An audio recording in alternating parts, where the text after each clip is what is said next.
महाराणा प्रताप और अकबर के सेना के बीच 1576 ईस्वी में प्रसिद्ध हल्दी घाटी की लड़ाई लड़ी गई। अकबर ने अपने सेनापति मान सिंह के नेतृत्व में मेवाड़ पर चढ़ाई की। हल्दी घाटी के युद्ध भारत के इतिहास में एक प्रसिद्ध लड़ाई के रूप में जानी जाती है। महाराणा प्रताप और अकबर के बीच हल्दी घाटी का युद्ध की जानकारी। हल्दी घाटी के मैदान में दोनों सेनाओं के मध्य भयंकर लड़ाई लड़ी गई। यह लड़ाई अपने समय की सबसे क्रूर और खूनी लड़ाइयों मानी जाती है। कहा जाता है कि महाभारत के लड़ाई के समान ही इस युद्ध में असंख्य लोग मारे गए थे।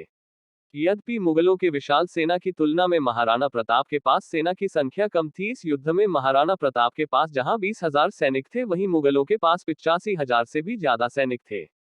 फिर भी महाराणा प्रताप के नेतृत्व में उनकी सेना ने मुगलों का डटकर मुकाबला किया। कई दिनों के लड़ाई के बाद महाराणा प्रताप को पीछे हटना पड़ा, लेकिन उन्होंने दुश्मन के सामने आत्मसमर्पण करने और उनकी अधीनता स्वीकार करने से इनकार कर दिया। वे जंगलों में छिप गए और कई वर्षों तक मुगलों के खिलाफ जंग लड़ते रहे। कहा जाता है कि अकबर ने कई बार अपने दूतों के माध्यम से समर्पण कर अधीनता स्वीकार करने को कहा, लेकिन महाराणा प्रताप को अपनी स्वतंत्रता से तनिक भी समझौता मंजूर नहीं था।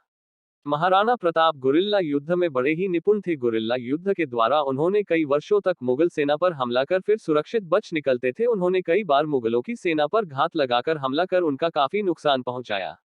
लगातार 12 वर्षों तक उन्होंने मुगल सेनाओं का सामना करते रहे, लेकिन हार नहीं मानी। वे कई कई दिनों तक अपने थोड़े से सैनिक के साथ जंगलों और पहाड़ी कंदराओं में छिपे रहते।